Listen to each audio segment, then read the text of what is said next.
It's all about the Benjamins. Yeah, all about the Benjamins. Today on Mattanyahu Messenger.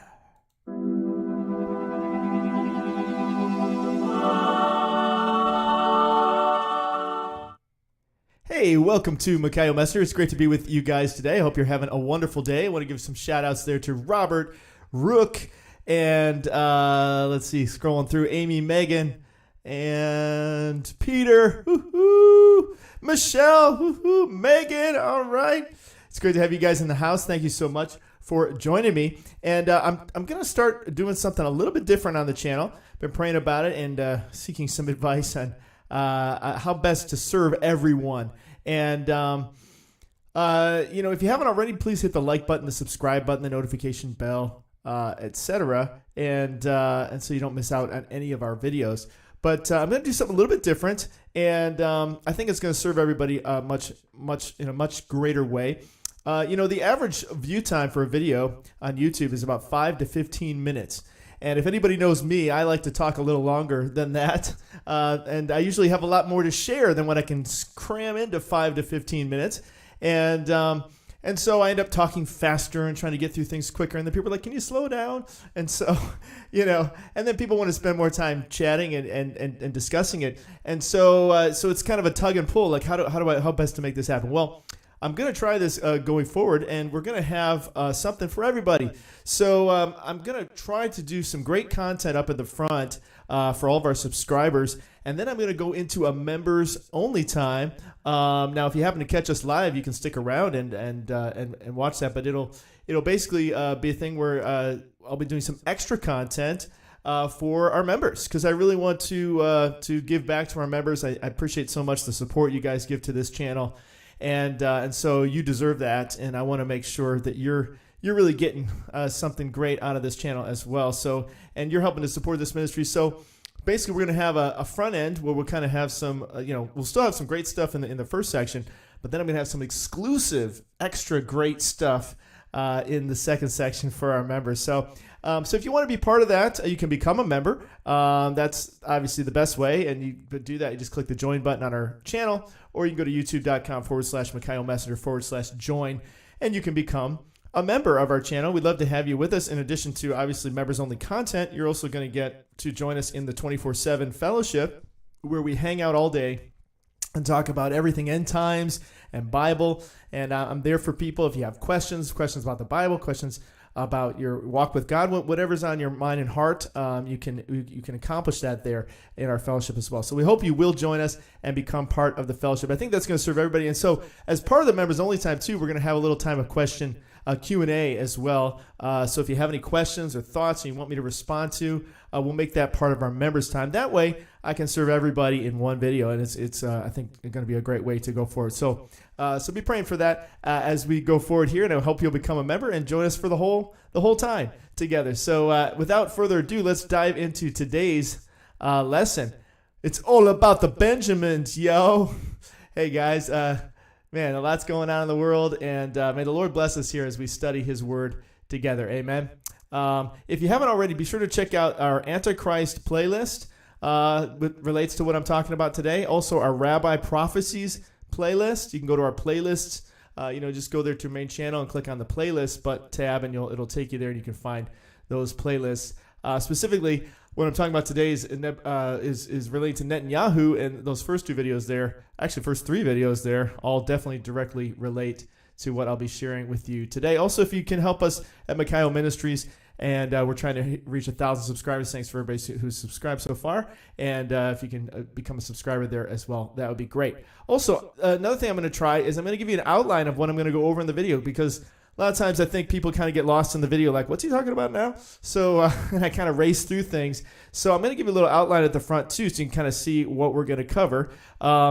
Today, it's all about the Benjamins. Yeah. So we're going to be covering all of this. And for our members only time, and again, if you're with us live, you can stick around for that. If you happen to catch this after we're live, then just become a member and you can check out this. But we're going to be exploring some interesting confessions, an exclusive confession. You won't even find it here on YouTube, but we're going to be talking about Mr. Netanyahu making a confession regarding his treatment of Israel, and also the Syrian connection, which is really interesting, and some more numerical connections as well. And then we're going to have our open Q&A time together. But boy, this first half is going to be really awesome too. So there's just kind of an overview of what we're going over today to kind of give you a feel for what we're diving into. Okay, so 666 is the first thing on the list. And here in Revelation 13, in verse 18, which interestingly, 18 is 6 plus 6 plus 6. This calls for wisdom. Let the person who has insight calculate the number of the beast, for it is the number of a man. That number is 666. Okay, so we're going to start out here. Woohoo! All right, got a new member, Quiet Time with Jesus. All right, it's working already. All right, praise the Lord. Thank you so much, Quiet Time for Jesus. Thanks for becoming a member and joining us here in the fellowship. And like I said, you can go to our membership tab and you'll be able to join us in the fellowship there as well. I'll make sure I put a new link up today for that so you can join us. And if you haven't joined us in the fellowship yet and you are a member, be sure to check that out and come on over and join us. But thank you so much, Quiet Time with Jesus. Awesome. Great to have you in the fellowship. Yes. So cool. So here in Revelation 13:18, now let me go over here and let me move this over a little. Okay. So it's a number of man, 666. Now it's interesting when Mr. Netanyahu took the stand here to usher in the government here on yesterday, Thursday the 29th. He said 666 three times, which is really interesting. Now, I don't know if you can see it here on the screen. Let me scroll down a little bit. But if you notice, the video time on this is whoo-hoo! All right, Quiet Time with Jesus. Yes, amen. Thanks for being a member. So if you notice that the time of the video is 18:08, I thought that was interesting too, because again, 18 is 6 plus 6 plus 6, and then the number 8 represents Jesus. So that's kind of cool. But check this out. I'm not going to play it again because they don't let me do that. But I'm going to show you can read the subtitles there, right? And I'm going to show you there on the screen what he says. So around 11:11, actually, kind of an 11:11 sign, you could argue. But around 11:11, he says, "I'd like to share this with you." He kind of introduces what he's about to say, and then he says, "This is the 6th time." Okay, but then he gets interrupted because there's hecklers in the crowd. Now, who knows? Was the heckling part of the deal? Was that a setup? That they started heckling him so that he would have to say it 3 times. But he ends up saying this 3 times, that it's the 6th time. So he says it's the 6th time. And then in 11:18, he says it again. This is the 6th time. Now, you can go check this out for yourself. See, this is the 6th time. So that's twice. And then there's a longer heckling period, and then around 11:45, he says it one more time. When he finally speaks again, this is the 6th time. So he says this is the 6th time 3 times. So 6, 6, 6. Very intriguing. And that just kind of kicks us off on this. But if you go and put his name into a gematria calculator, and you put in B. Netanyahu, what do you get? You get 666. So that's very intriguing in and of itself. What's also interesting is there you get 797, which is a chiasmus, 7 being God's perfect number, and then 9 is also, it's kind of an upside down 6. It's interesting. We could dig into that a little deeper, but 666, okay, and then also 111, which again is 6 times 111 would be 666. But that's interesting too, as we're going to look at later in our members only time. We're going to touch a little bit more on that. So I just wanted to share that with you, and I'll show you another place here. Now, here it says B. Netanyahu, and you'll see 666 is the Sumerian. Can you see that there? Sumerian. It's kind of on the second row, the third one over. So Sumerian, which is interesting because the Sumerians, one of the oldest languages, goes back to the Anunnaki, kind of interesting tie-ins there. Now, if I were to put in BB, now, he goes by BB, right? Which is kind of interesting. If I put in BBN, you get 216 under the Sumerian. Now, what's 216? 216 is 6 times 6 times 6. 6 times 6 times 6 equals 216. So interesting, right? Now, there's also a lot of 36s that show up there, which is 6 times 6, but also it's 3 6s, 36. So that's kind of interesting as well. And there's a lot of other interesting tie-ins. But both in the Sumerian, I thought that was interesting. So BBN. So maybe think of maybe why he goes by BB is kind of to emphasize the B Netanyahu, B. And so I thought that was kind of intriguing as well. So, is Benjamin Netanyahu the Antichrist? It comes to mind. And or a false prophet, the son of perdition. There's a lot of end-time players, and we can argue as to which one are we really talking about, because the word Antichrist never appears in the book of Revelation, but we get the beast, and we get other players there. The man of sin from Thessalonians. That was the one I was going to show you. It was 1 Thessalonians. But in 1 Thessalonians, it talks about till the man of sin or the son of perdition is revealed, right? That's what we're waiting for. So here, they make some interesting connections here. For example, Netanyahu became prime minister on the 6th day of the 6th month of 1996. And of course, the 996, you turn those two nines over, you get 666. Also, he lost his seat in 1999. And again, 999, you turn those over, you get 666. They also talk about how Judas Iscariot was the treasurer, and how Netanyahu also was Israel's treasurer in 2002, trying to do some Judas betrayal, the idea that he will betray his nation connections there. Also, he said he wouldn't, he said he would promise to unite Israel, yet Netanyahu gave away Hebron to the Palestinians after claiming that he wouldn't. So again, another sign that he has no problem selling out his own people, and we're gonna talk about that a lot deeper in the members only time, about him selling out his people, and his own confession that he just recently made in an interview. Again, you won't find that here on YouTube. They're kind of suppressing that, hiding that, but we're going to talk about that. So that's really interesting as well. And there's some other interesting tie-ins here. Talking about the temple in Jerusalem, and we're picking up where Judas left off with the temple and so forth.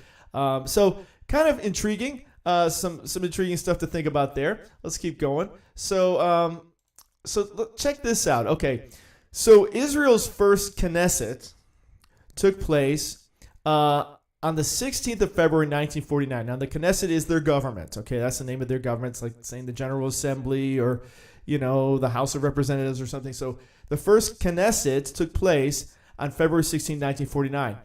Well, wouldn't you know that Mr. Netanyahu just happened to be born that same year?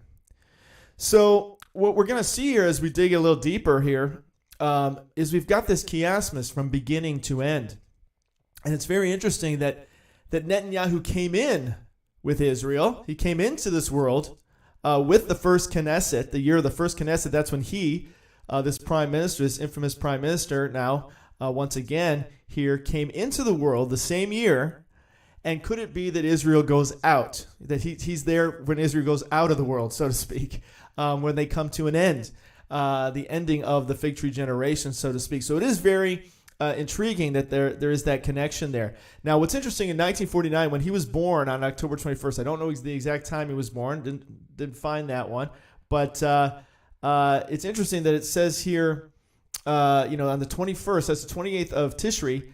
Well, depending on when it was, it could have been on the eve, which would have put it on the 22nd. Now, that's also very interesting because we're in the, 22 has been such a big number this year, 2022, and all the connections there. And if he were, kind of leaned in other words, he might have been born on the 21st, but it could have technically been the 22nd, depending on what time of day, because at sundown, the 22nd begins. So that's kind of interesting. But what's also interesting about this, and we're going to go over this more in the members only time, and that is the Parashat Bereshit is what happens there. Now, Bereshit means in the beginning. Oh man, this is amazing. This is going to tie in a really powerful way in a little bit. So be looking forward to that. We're going to talk about this a little bit deeper. But very interesting that he may have been born either on the eve of that or technically on that day of when they celebrate Parashat Bereshit, which is literally means in the beginning, and goes back to creation and Genesis and so forth. And we're going to talk more about that in a little bit.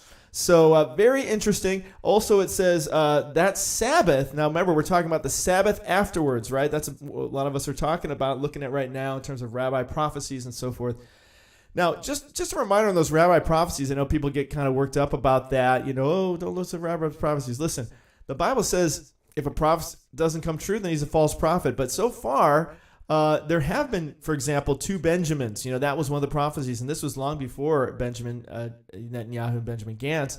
But that prophecy was fulfilled, and some of the other ones connected there also are fulfilled, are being fulfilled, like Shoshani shared and Kaduri talking about Yeshua as the Messiah and so forth. So, I would just say keep an open mind. I ultimately defer to the Bible. Okay, the Bible is the standard, but God does work through people, and we can't necessarily discount it until it's been proven to be false. Right? We got to give God a chance to show us that, and He will. So here is that Sabbath on which He was born, the Shabbat Mavarchim Chodesh Adar, which is the Sabbath of the new month. It's a special Sabbath.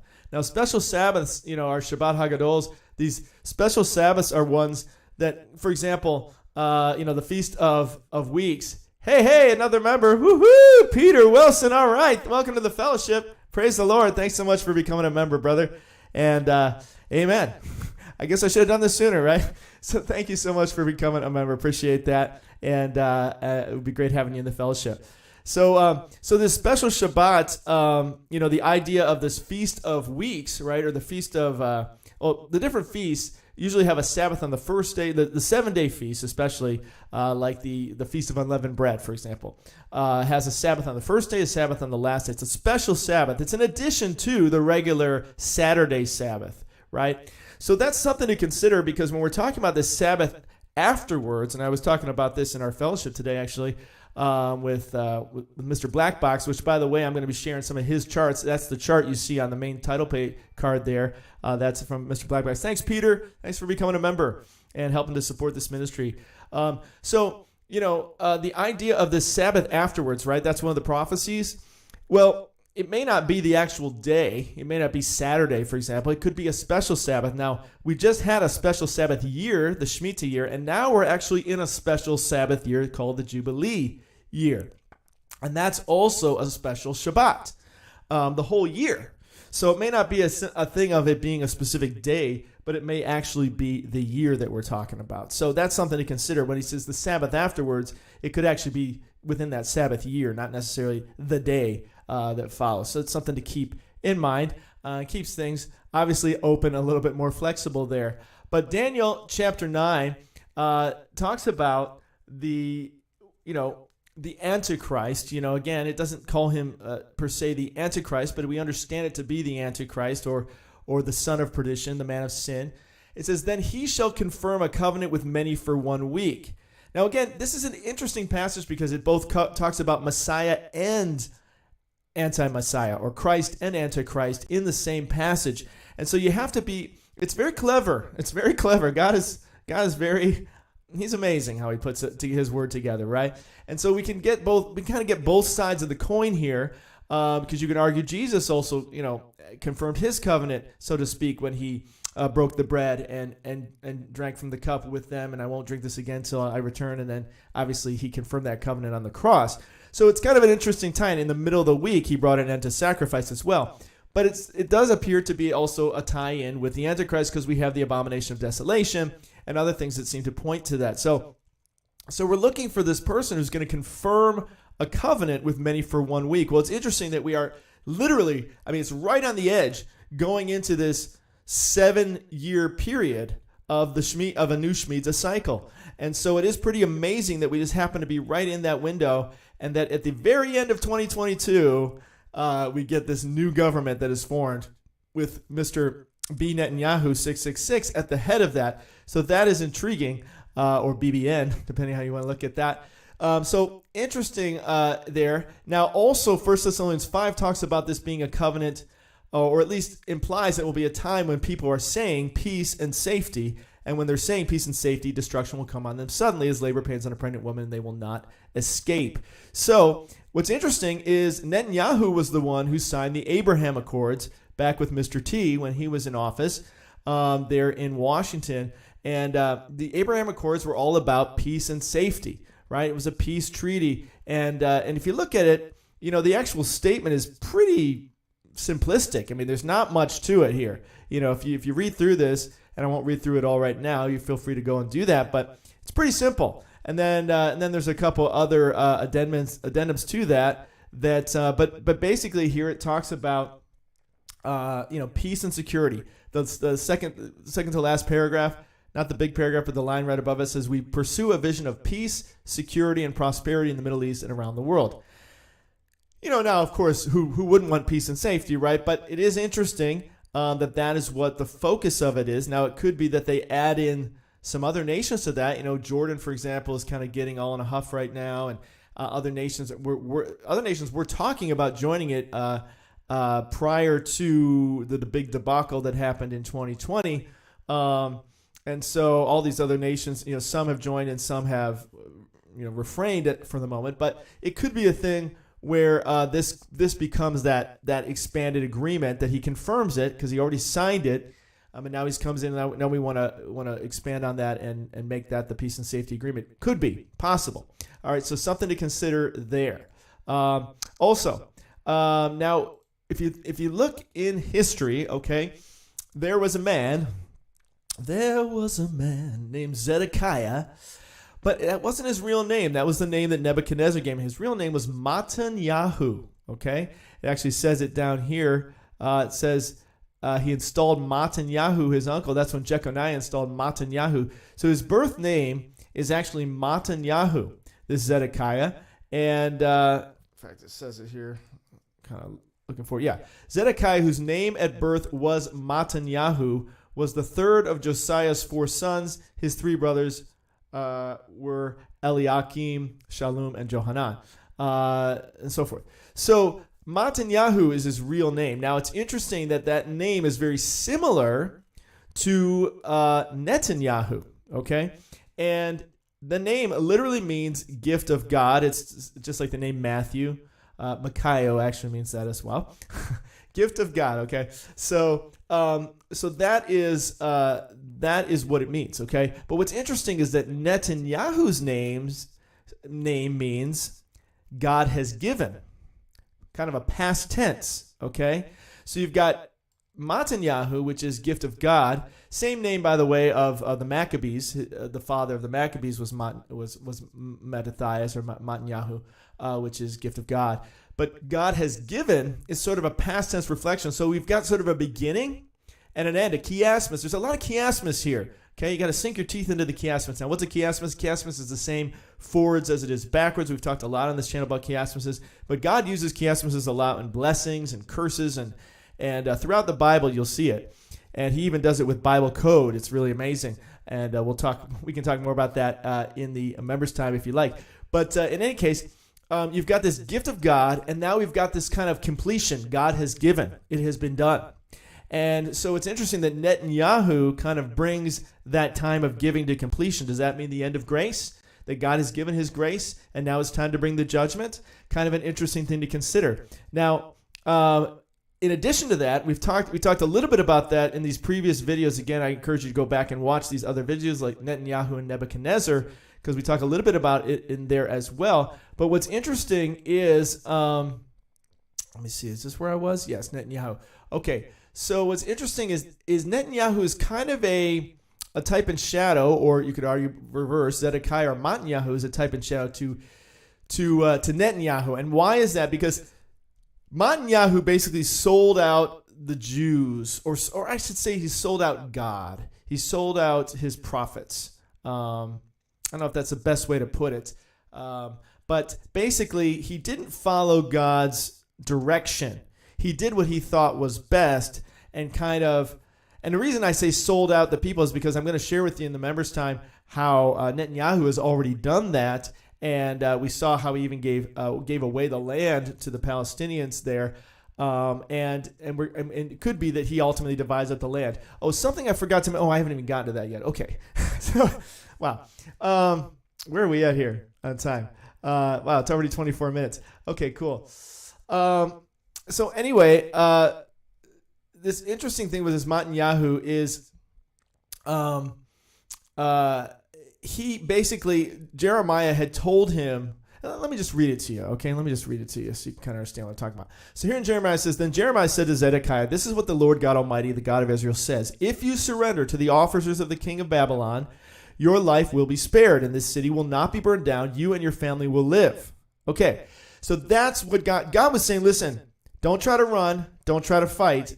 This is how it's going down, okay? And it's kind of how we are now. See, we're going into an end times, and God is basically telling the Christians, we're like, is there going to be a revival, God? And God's like, no. I mean, yes, keep sharing your faith and keep helping people to be saved, but no, the end must come. It's time. At least that's what I get every time I pray to God about it. Is that it's not, because throughout history there's been lows, right, where man has gone back into sin, and then there's a revival, and you kind of come back. And ultimately there will be a quote-unquote revival with the 1,000-year millennial reign, so it's all how you want to look at it. But in terms of this age, it seems like it is time that this age really is going to come to an end now at this time, that everything will be fulfilled as we see in Revelation. So here it's kind of what God is saying here to Zedekiah or Mattanyahu. He's saying, listen, if you surrender to Babylon, then your life will be spared. You'll be okay. You and your family will live, and the city won't be burned down. But if you will not surrender to the officers of the king of Babylon, this city will be given in the hands of the Babylonians, and they will burn it down. You yourself will not escape from them. And then King Zedekiah said to Jeremiah, I'm afraid of the Jews who have gone over to the Babylonians, for the Babylonians may hand me over to them, and they will mistreat me. So he basically immediately discounts what Jeremiah just told him, and he's all just worried about being mistreated. Well, be careful what you wish for, because that's what ends up happening to Zedekiah, is because he doesn't surrender and he chooses to run instead. He gets hunted down. His sons get killed right in front of him. That's the last thing he ever sees. Then his eyes get gouged out, and he lives a pretty pathetic life. I'm pretty sure he's the one grabbing for scraps under Nebuchadnezzar's table from then on as a blind man. So not the way to go out. And God said, listen, if you just surrender to him, I've got a plan. It's going to go okay. And it's kind of where we are now. We're kind of like, well, God, what do we do here? Do you want us to fight? Do you want us to, how do you want us to handle this? And so it's interesting tie-in there where Zedekiah doesn't listen to God's direction, but instead goes a different way. And could that be something similar to what Netanyahu is going to do in selling out the Jewish people? Again, interesting tie-ins. We're going to talk about that in a little bit. The Bible talks about, everybody pretty much thinks, well, for him to make that covenant, he must be a Jew. But there's also biblical precedent for him being connected to Syria. And we're going to talk about that in a little bit in our members only time. So very interesting. Now, here in Jeremiah 29, verse 22, now I thought this was interesting that it's chapter 29, verse 22. Here we are in 2022.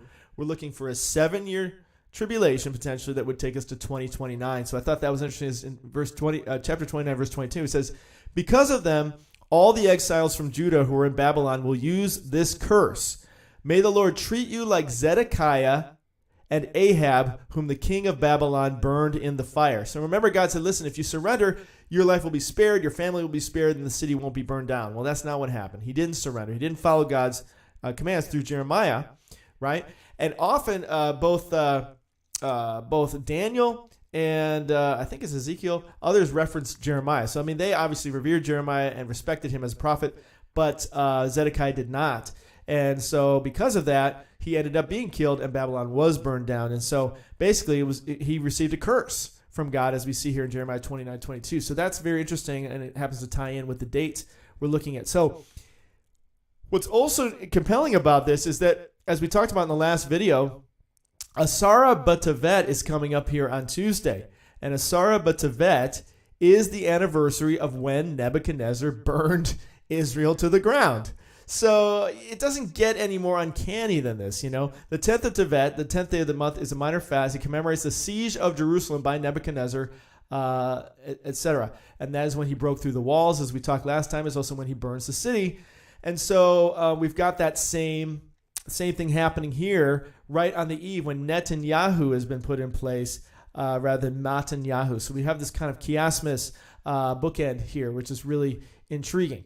Okay, let me dive into, now we're already 30 minutes in, but I said I would give this, make this part of the first section. So I'm going to go ahead and do that. And then we'll go into our sort of members only content, you could say.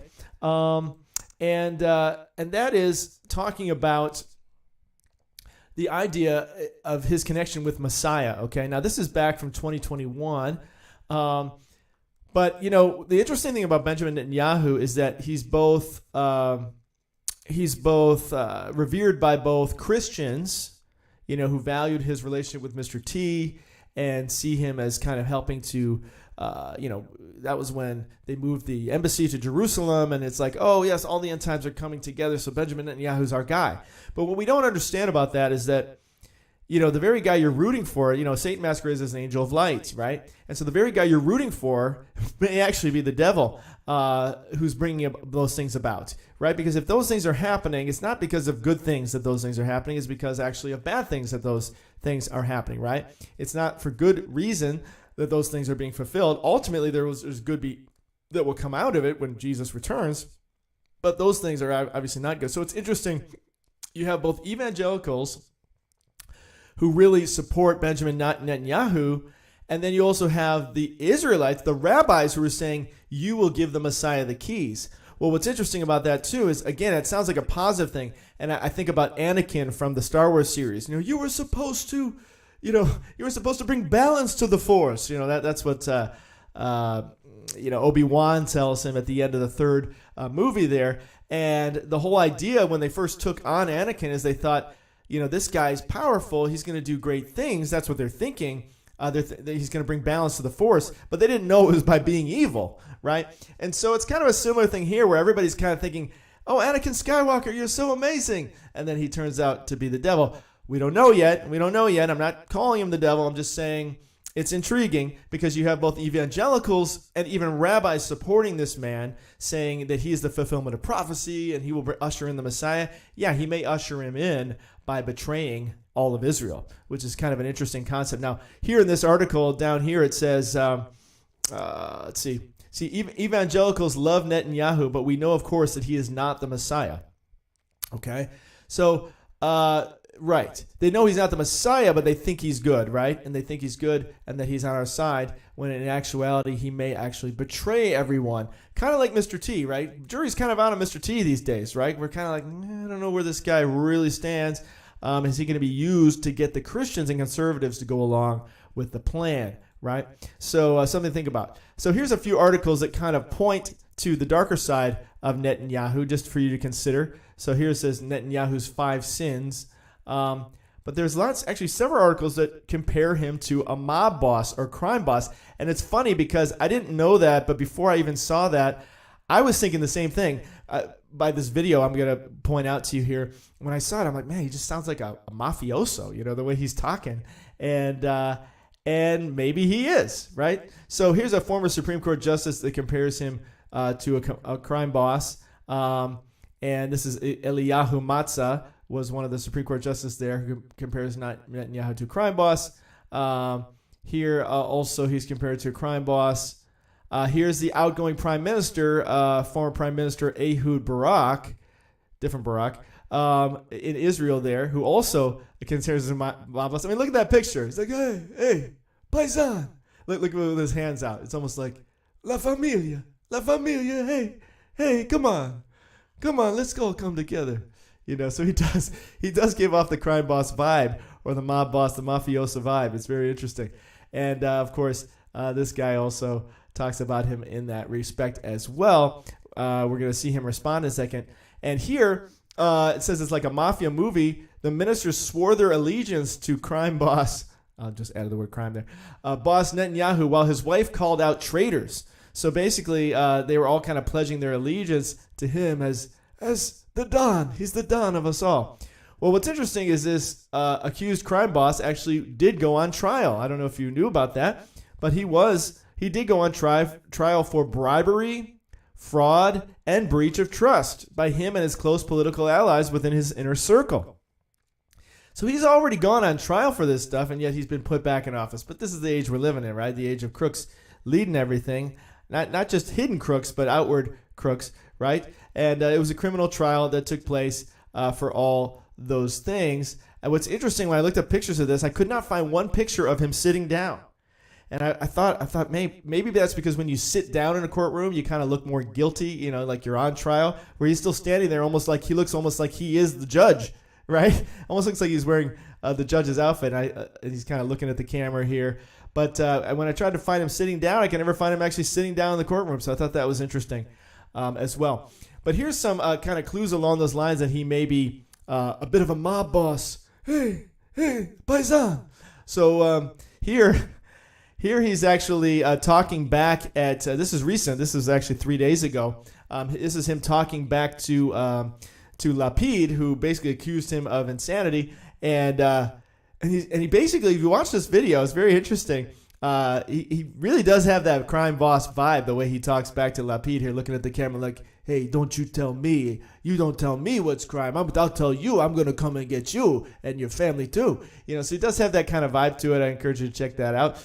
Also, before he even took office, they amended the law to clear the path for a criminal to be able to take office. Now, technically, I don't know what happened with the trial with him. I don't know if he was acquitted ultimately there. If it says, it probably was. It was rejected. Netanyahu's indictment is one of 3 cases against him, but it was rejected by the court. So ultimately, he paid off the judges, so he could keep doing the things that he does, that bribery, fraud, and breach of trust kind of stuff. So anyway, it's interesting that here, when he puts his cabinet together of his peoples, obviously some of them are going to be corrupt too, right? So you can't, the apple doesn't fall far. So this dairy guy, he too was actually put on trial and found guilty of tax evasion, I think it was, of a crime. And you gotta take a look at this guy. Take a look at this guy. Tell me what you think. I mean, the pictures are hilarious. They just kind of say, a picture says 1,000 words, But anyway, I'll show you a little bit more of him in a second. But this dairy guy, he was found guilty, but they wanted to put him in office, so they changed the law that says if you've been found guilty of a crime, they made the government more corrupt, because the whole point is they had a law in place saying, hey, if you've been found guilty of a federal crime, I think it was, you can't serve in office in this capacity. Well, they wanted to get their man in, so they changed the law so that he could still serve. So basically what they did is they changed it to say, well, anybody who hasn't served prison time, because he never actually served prison time for it. So that was their way to get around it, so they could put him into office. Also, they changed the law so that Smotrich could get into office, and this Smotrich guy, basically, they put in charge of Judea and Samaria, or the West Bank, and it kind of seems to be pointing to the divided Israel, because that was the northern kingdom. Was the Samaria was the northern kingdom, and then you had the southern kingdom in Jerusalem. And so it seems like they're moving back to that, getting ready to split Jerusalem, divide up the land, probably with that covenant or something related to it. The 2-state solution, or the 2-state abomination, right? And so he's already got his man in place to be ready to do that. So that's kind of intriguing as well. Here's a couple more shots of this lovely gentleman here, and I mean, does this not look like a guy who'd be sitting across a crime boss table looking back at you? Oh, man. And then I love this picture of the two of them together, like the knowing glance from Netanyahu. Like, what's going on in this interaction? I don't know. But hey, who knows? Who knows? Only God knows, right? It's just interesting. So anyway, he also has now, they've also gone right ahead and passed a law. Again, this was even before getting in the office. This police state law. So basically they're creating a police state in Israel now. They put this man in charge, and what they've done is they've basically divided up the police and taken a part of it for the border patrol to be directly answer to the minister. So they have no other oversight. It sounds very similar, doesn't it, right? If you go back to maybe the 1940s, 1930s, somewhere in Europe there was some guy who did that, created a police state and had his own arm that would kind of go out and destroy businesses of people, kind of people like this. Kind of interesting. So they're doing that again. They're creating the police state, and only answers to the mob boss.